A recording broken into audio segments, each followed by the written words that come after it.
Tafsirus Sa'irin bi Thariqis Shalihin ila Rabbil Alamin. Sebuah buku yang membahas tentang keutamaan dari amal-amal yang kita biasa lakukan atau mungkin yang belum pernah kita ketahui di antara amal-amal soleh yang di sana disebutkan oleh Nabi Muhammad SAW keutamaannya dalam banyak hadisnya. Dan kita akan bacakan beberapa di antaranya pada kesempatan pagi hari ini yang kaitannya dengan masalah keutamaan berwudu. Ini sebuah hal yang biasa, namun mungkin sebagai pengingat bagi kita semuanya bahwa aktivitas ini, amalan ini merupakan amalan yang sedemikian istimewa, ya, sedemikian banyak manfaatnya, keutamaannya sebagaimana disebutkan dalam hadis Nabi Muhammad SAW. Nah, para sekalian, di antara keutamaan dari berwudu di sana disebutkan bahwasanya al-wudu alamatul muslimin yaumul qiyamah. Bahwasanya wudu merupakan tanda dari seorang muslim nanti di hari kiamat. Ya, ono tanda nih. Ya, sebagaimana hadis yang disebutkan dalam riwayat Imam Bukhari dan Muslim dari sahabat Abu Hurairah radhiyallahu anhu qala, beliau katakan, sami'tu an-nabi sallallahu alaihi wasallam yaqul, saya pernah mendengar Nabi Muhammad SAW bersabda, inna ummati, sesungguhnya umatku. Siapa umat yang disebutkan di sini? Umatnya Nabi Muhammad SAW ada dua, Pak. Yang disebut dengan umat dakwah dan yang kedua adalah umat ijabah namanya. Umat dakwah adalah semua orang yang ada setelah Rasulullah SAW diutus oleh Allah, ya, termasuk yang ada di zaman beliau sampai hari ini, sampai nanti hari kiamat. Ya, apakah dia yang beriman pada Nabi atau yang tidak mau beriman? Ya, apakah mereka termasuk orang-orang yang muslim atau yang selain muslim? Maka itu disebut sebagai umat dakwah, menjadi sasaran dakwah dari Nabi Muhammad SAW. Dan yang kedua adalah umat ijabah, yaitu umat yang mengijabahi, menerima dakwah Nabi Muhammad SAW. Dan ini adalah kaum muslimin, orang-orang yang beriman. Dan ini adalah termasuk diantaranya kita, insyaallah kita termasuk diantara umat ijabah. Maka disebutkan oleh Nabi dalam hadis ini, inna ummati, sungguhnya umatku adalah umat ijabah, yaitu kaum muslimin, ya, orang-orang yang beriman pada Allah, beriman pada rukun iman yang jumlahnya 6. Rasulullah mengatakan, inna ummati yud'auna, ya, mereka itu muhajjalin. Ya, muhajjalin adalah putih pada kaki-kakinya. Ya, disebutkan juga tangannya, maksudnya adalah kaki dari kuda. Jadi ono blentong di kepalanya putih, warna putih, dan juga pada kakinya ada warna putihnya. Pada kuda yang hitam, ya, warnanya, kulitnya adalah hitam. Maknanya adalah itu nanti orang-orang yang beriman akan dipanggil di hari kiamat dalam kondisi, ya, ada cahaya pada wajah dan juga pada kaki dan juga tangannya, pada anggota wudunya. Ya, ini adalah min khasaisi ummatin Nabi SAW, termasuk di antara kekhususan dari umat Nabi Muhammad SAW. Dari sini para bapak sekalian, berarti umat yang lain tidak.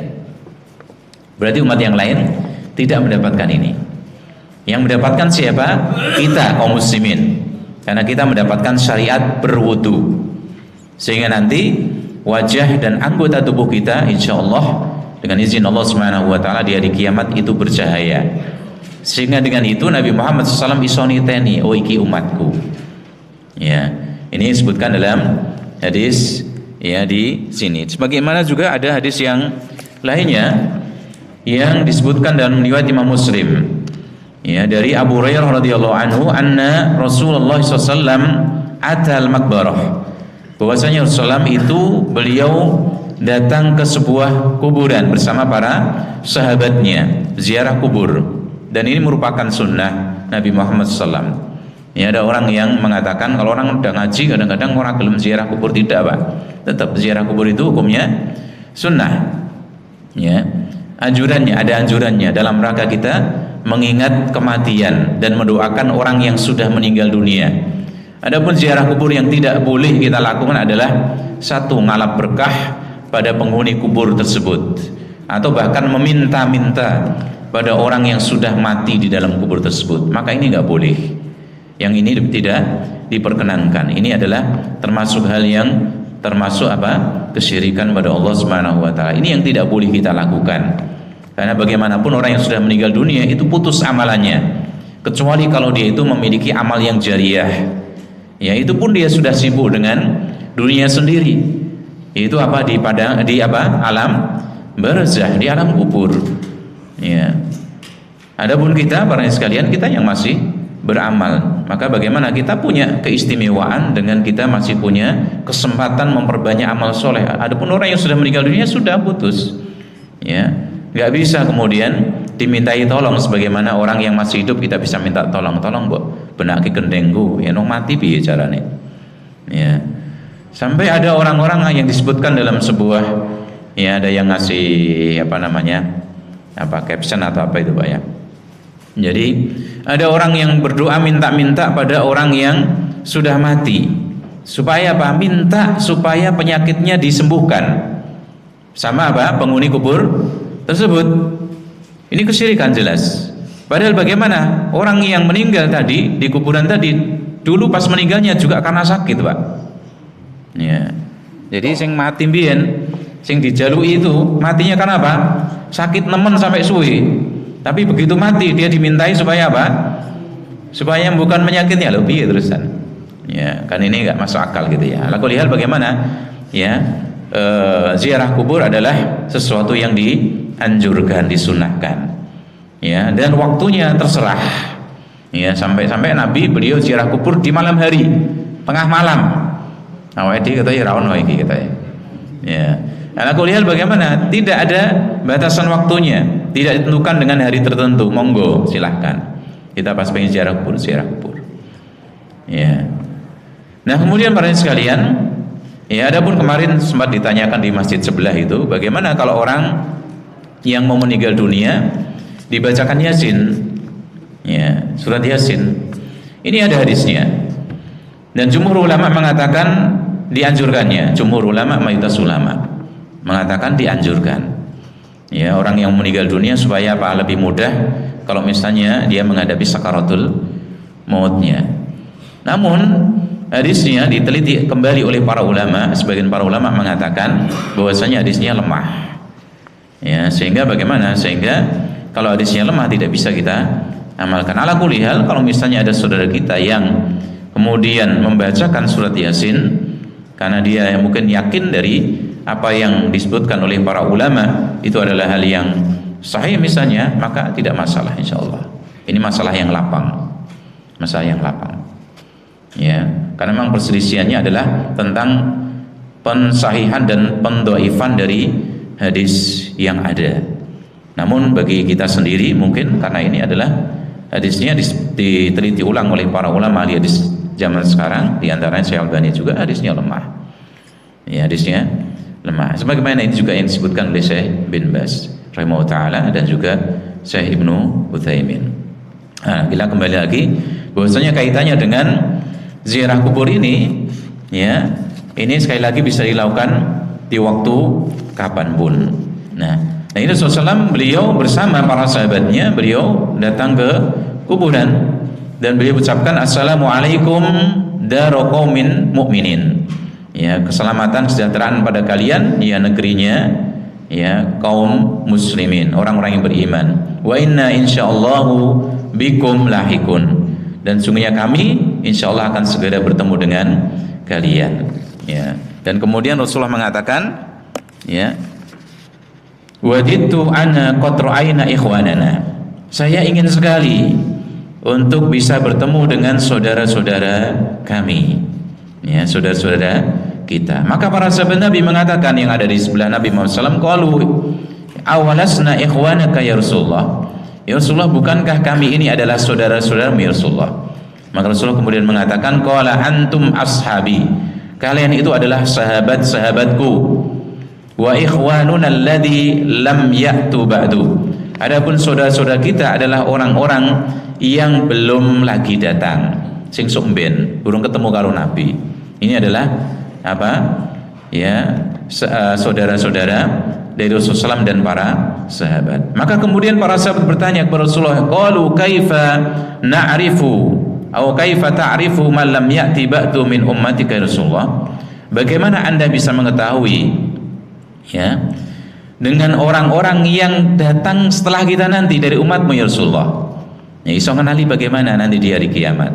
Maka Rasulullah mengatakan aro'aida, ya bagaimana pendapat kalian, lau anna rajulan, kalau ada seorang lahu khailun wurrun muhajjalatun baina dhuhri khailin duhmin buhmin ala ya'rifu khailah. Ya, bagaimana pendapat kalian kalau ada seseorang itu punya ya apa namanya? Punya kuda yang mungkin banyak, wir kabeh. Lalu bagaimana di antara kuda tadi ada ya kudanya itu yang warnanya di kepalanya ada putihnya, kemudian di kakinya ada ya putihnya juga. Di antara kuda-kuda yang banyak, bisakah dia itu kemudian ya apa namanya memilih di antara kudanya yang dari kuda yang banyak tadi? Iso nita ini apa enggak? Ya, maka para sahabat mengatakan bala ya Rasulullah, tentu saja Rasulullah.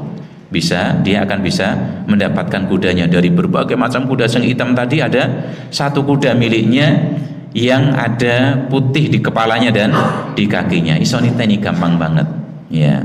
Maka kemudian Rasulullah mengatakan fa innahum ya'tuna, maka sungguhnya mereka itu umatku itu akan datang ya saudara kita itu akan datang wurran muhajjalin minal wudu, mereka bercahaya anggota wudunya disebabkan karena berwudu. Wa ana faratuhum alal khawd, dan aku adalah orang yang membimbing mengajak mereka ke telaga ya, mengajak mereka ke telaga. Telaga siapa? Telaga Nabi Muhammad sallallahu alaihi wasallam.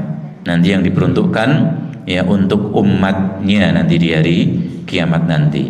Ya, ketika kehausan, orang-orang kehausan di padang mahsyar ya nggak bisa minum, ya nggak bisa mendapatkan makanan, maka mereka kemudian setelah itu diperbolehkan, diizinkan sama Allah Subhanahu wa taala untuk bisa minum dari telaganya Nabi Muhammad sallallahu alaihi wasallam. Semoga kita termasuk di antaranya. Amin. Ya. Kemudian juga beliau katakan ala la yudadanna rijalun an haudi kama yudadul ba'iru dhal. Ya, ketahuilah bahwasanya ada beberapa orang dari umat Nabi ini, Pak, yang diusir dari telaganya Nabi sebagaimana diusirnya ya unta yang sesat, yang tersesat ya, bukan unta sing apa namanya melum, istilahnya ada binatang yang ikut-ikutan minum di tempat yang kita miliki. Kita misalnya punya unta yang banyak itu, Pak ya, kemudian tiba-tiba ada unta yang datang dari kejauhan dudunggone dewi melu ngombe di tempat ini, maka bagaimana diusir? Ya, iki dudunggone iki nggone kong nggone sapa iki mau. Ya gitu ya sini ya. Maka bagaimana ada di antara umat Nabi Muhammad sallallahu alaihi wasallam sing ciri-ciri nih. Ya, ciri-cirinya seperti ciri-ciri umatnya Nabi Muhammad sallallahu. Apa Pak tadi ciri-cirinya? Ya, wajahnya, ya, kemudian anggota wudunya ada cahayanya. Namun ketika mau minum dari telaganya Nabi diusir, Pak. Ya, kenapa demikian? Ya. Ya, disebutkan dalam lanjutan dari sini, ya unadihi, maka Nabi memanggil mereka. Ala halumma sini. Ya, kan ciri-cirinya sama itu dengan ciri-ciri umatnya Nabi Muhammad sallallahu alaihi wasallam. Fayuqal, maka dikatakan kepada Nabi, innahum qad baddalu ba'daka. Sungguhnya mereka itu sudah mengganti, merubah-rubah setelahmu, diganti-ganti agamanya Allah Subhanahu wa taala, ajarannya Rasulullah sallallahu alaihi wasallam. Maka Rasulullah mengatakan fa'aqulu suhqan itu ya. Ya.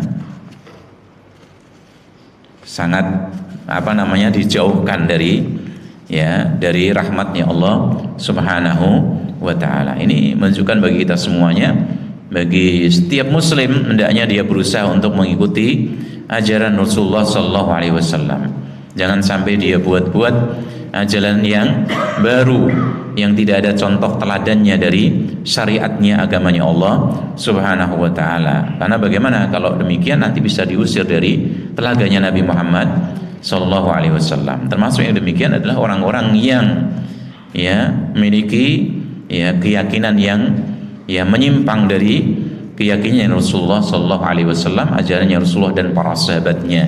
Termasuk misalnya orang-orang Khawarij, misalnya orang-orang Mu'tazilah zaman dulu. Di zaman akhir para sahabat ada juga orang-orang Qadariyah, yaitu orang-orang yang menolak adanya takdir.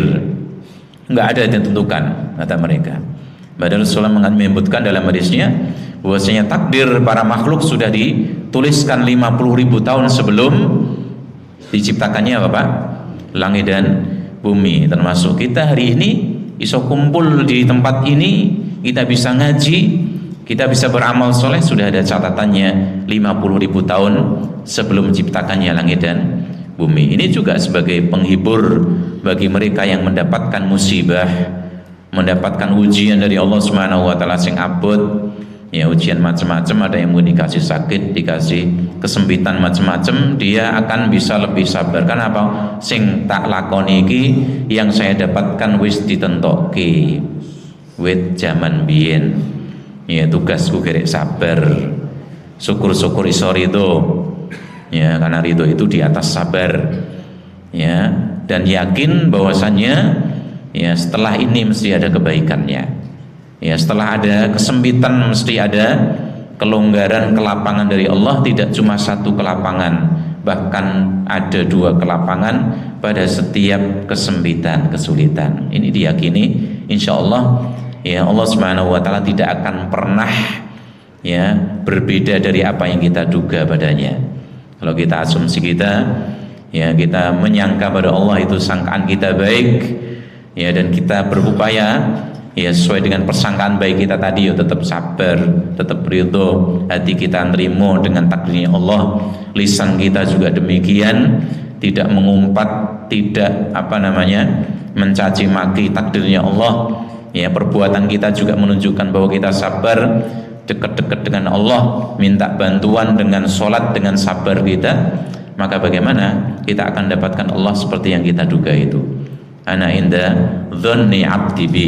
Kata Allah, aku seperti persangkaan hambaku padaku. Ini udah 5:30 Pak. Ini jalan sehati jam berapa? Jam itu kawanan biasanya jam itu nih. Ya. Ampun Pak, tambah melih nggih sekedap nggih. Dereng rampung nih. Tambah sedikit. Nah, dari sini para bapak sekalian, para ibu, ya, bisa diambil faedahnya fadilatul wudu. Ini menunjukkan keutamaan berwudu. Ya, innahu sayakunu alamatan, karena dia itu menjadi tanda. Tanda siapa? Tanda bagi orang yang beriman. Ya'rifun Nabi sallallahu biha ummatahu. Nabi mengetahui bahwasanya itu adalah umatnya. Sehingga bagi kita ya ada orang-orang yang dimudahkan sama Allah Subhanahu wa taala menjaga wudunya. Ya, wudu batal dia wudu lagi, wudu batal dia wudu lagi. Dan boleh setiap kali orang wudu itu dia menjalankan sholat sunnah, ya, dan sholat sunnahnya disebutkan punya keutamaan karena ini dipraktekkan oleh Sayyidina Bilal, ya, semua sahabat Nabi kan bisa disebut Sayyidina Pak ya, Sayyid, ya, orang-orang yang mulia mereka. Ya, mereka dipraktekkan oleh sahabat Bilal sehingga bagaimana Nabi ketika masuk surga dalam mimpinya atau mungkin dalam Isra Mi'raj, beliau SAW mendengar langkah kakinya, langkah terompahnya Bilal, langkah sandalnya Bilal. Kok sandalnya muni ya? Zaman biyen ya muni Pak ya. Zaman biyen apa Pak jenis sandal ini kok? Muni mboten niku? Jaran kalah malah mungkin ya. Itu ya, ceklek gitu ya. Nah, itu sandalnya Bilal udah didengar sama Nabi. Ya, ditanya sama Nabi apa itu? Ya, dia katakan, saya ini tidaklah saya itu di siang hari atau malam hari setiap kali saya wudu saya sholat. Maka para ulama mengatakan ini adalah sholat yang ya datu asbab, punya sebab, sehingga sholat demikian boleh dilakukan meskipun di waktu-waktu yang terlarang. Di waktu-waktu yang terlarang. Karena apa? Sholatnya punya sebab. Sing boten angsal niku sholat sunnah adalah sholat sunnah yang mutlak. Nggih, pun kula aturaken nggih, sholat mutlak Pak nggih. Sholat mutlak itu sholat yang kita lakukan di waktu kapanpun tanpa ada sebab apapun. Iki mengke pun misalipun jam 8. Wah, serampung sholat duha kok tengok-tengok. Wah, ngelangut iki. Sholat meneh wae aku tahan. Sholat mutlak 2 rakaat salam, 2 rakaat salam, 2 rakaat salam, sak kuatin jenengan. Kuatin 2 rakaat ya 2 rakaat tok. Ya. Malam juga demikian, nanti habis zuhur juga demikian bisa. Itu namanya sholat mutlak, tidak terkait dengan sebab dan waktu tertentu. Tapi ini nggak boleh di waktu-waktu yang terlarang. Ini termasuk biasanya. Habis subuh sampai terbit matahari. Pas terbit juga syuruk, mboten angsal Pak sholat niku. Pas terbitnya pas Pak ya. Makanya kalau kita mau sholat syuruk ditunggu sih, handphone biasa begini, soalnya tunggu 10 menit atau 15 menit dulu. Soalnya kalau pas terbitnya, mboten angsal, ini ada larangannya ini. Ya, sebagian saudara kita yang semangat itu begitu, wah sebelum bersuruk pas jam suruk sholat, nggak boleh Pak ini Pak. Pas terbit ini ada larangannya yang paling kuat ini justru. Ya, habis subuh sampai terbit. Pas terbitnya sendiri ada larangannya gitu loh. Sehingga ini ditunggu sih. Wonten sebagian karena semangatnya Pak. Nggih, moga-moga Allah Subhanahu wa taala tambahkan ilmu nanti sehingga lebih paham gitu ya Pak ya. Jadi ini. Nah, di waktu yang terlarang ini yang mutlak nggak boleh. Namun kalau sholatnya dzatu asbab, ada sebabnya, maka diperbolehkan. Ya, maka diperbolehkan. Ya, termasuk ini sholat setelah wudu. Ya, sholat setelah wudu boleh dilakukan meskipun misalnya berasar panjenengan berbet ke masjid atau di rumah. Ya, kalau di masjid kan apa Pak? Sholat tahiyatul masjid juga boleh. Di rumah misalnya tak wudu sih. Nah, kemudian bagaimana? Sholat setelah itu diperbolehkan meskipun di waktu-waktu yang terlarang. Wallahu a'lam bishawab. Nah, ala kulli hal, lamanya sami diusahakan juga kalau bisa kita jaga wudu kita. Ya, diperbanyak itu karena ini ada keutamaan tersendiri. Kemudian juga min khasaisi ummatin sallam annahum yud'auna yaumil qiyamah wan nur ya yasti min wujuhihim wa aydihim wa arjulihim. Bahwasanya termasuk khususan dari umat Nabi Muhammad sallam, mereka itu akan dipanggil di hari kiamat dalam kondisi wajahnya bercahaya, tangannya bercahaya, kakinya bercahaya. Yang ketiga di antara faedahnya annahyu anil bidah. Ya, larangan dari kebid'ahan. Ini kita nggak boleh kemudian a priori atau kemudian merasa ya apa namanya nggak senang dengan kalimat bid'ah. Ini kita cuma sekedar diingatkan. Ya, orang ketika ingatkan, oh ini nggak benar Pak, ini kebid'ahan. Itu dalam rangka apa? Dalam rangka supaya kita selamat. Sehingga kalau misalnya ada saudara kita mengatakan, oh itu amalan bid'ah, kita lihat dulu. Ya kan, oh benar ternyata. Ya sudah, kan nasihat aja. Ya, bukan berarti orang ketika menyebutkan oh ini amalan bid'ah kita benci dengan orang yang mengamalkan tersebut, tidak. Justru ini merupakan bagian dari amar ma'ruf nahi mungkar kita kepada saudara sama muslim. Pak, ini amalan ini tidak ada contohnya dari Nabi. Meskipun kita mungkin hari ini bisa jadi kita ungkapkan dengan bahasa yang lain. Pak, ini tidak ada contohnya dari amalan Rasulullah sallallahu alaihi wasallam. Ya, jadi demikian. Karena apa? Karena bid'ah itu adalah sebab dari orang itu diusir dari telaga Nabi Muhammad SAW. Orang iso ngombe mengke. Ya, padahal keutamanya banyak itu, bisa minum dari telaganya Nabi. Hari itu di padang mahsyar ora bakal kehausan sama sekali. Ya, padahal padang mahsyar nunggunya berapa tahun kita nggak tahu itu. Berapa ribu tahun kita nggak tahu.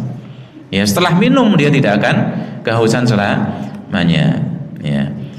Kemudian juga yang keempat, yang terakhir, bahwasanya Nabi Muhammad SAW itu memiliki haud, memiliki telaga nanti di hari kiamat yang tashrabu minhu ummatuhu, umatnya bisa meminumnya. Para ulama juga mengatakan bahwasanya setiap nabi juga diberikan telaga masing-masing. Wallahu a'lam bishawab. Sebagaimana disebutkan oleh para ulama dalam menjelaskan hadis-hadis terkait dengan telaganya Rasulullah SAW. Jadi setiap umat dari nabi-nabi nanti para nabi juga diberikan oleh Allah Subhanahu wa taala telaga sendiri-sendiri. Namun kita sebagai umat yang Nabi Muhammad SAW tentu yang kita inginkan adalah mendapatkan bisa minum dari telaganya Nabi Muhammad SAW, dan itu yang terbaik insyaallah. Ora sanjaluk ning telagane wong liya gitu ya. Wah, iki diusir saka telagane Nabi, jika ning umat Nabi Musa ora iso, Pak. Ya, enggak bisa. Jadi sudah kita cukupkan diri dengan apa yang disediakan untuk kita, yaitu apa yang diberikan kepada Nabi Muhammad SAW. Para bapak sekalian, para ibu, mungkin ini dulu yang kita sampaikan pada kesempatan pagi ini. Sudah setengah jam lebih kelihatannya makan. Semoga yang kita sampaikan menjadi tambahan ilmu yang bermanfaat dan amal yang soleh bagi kita semuanya. Wa alhamdulillahirabbil alamin. Assalamualaikum warahmatullahi wabarakatuh.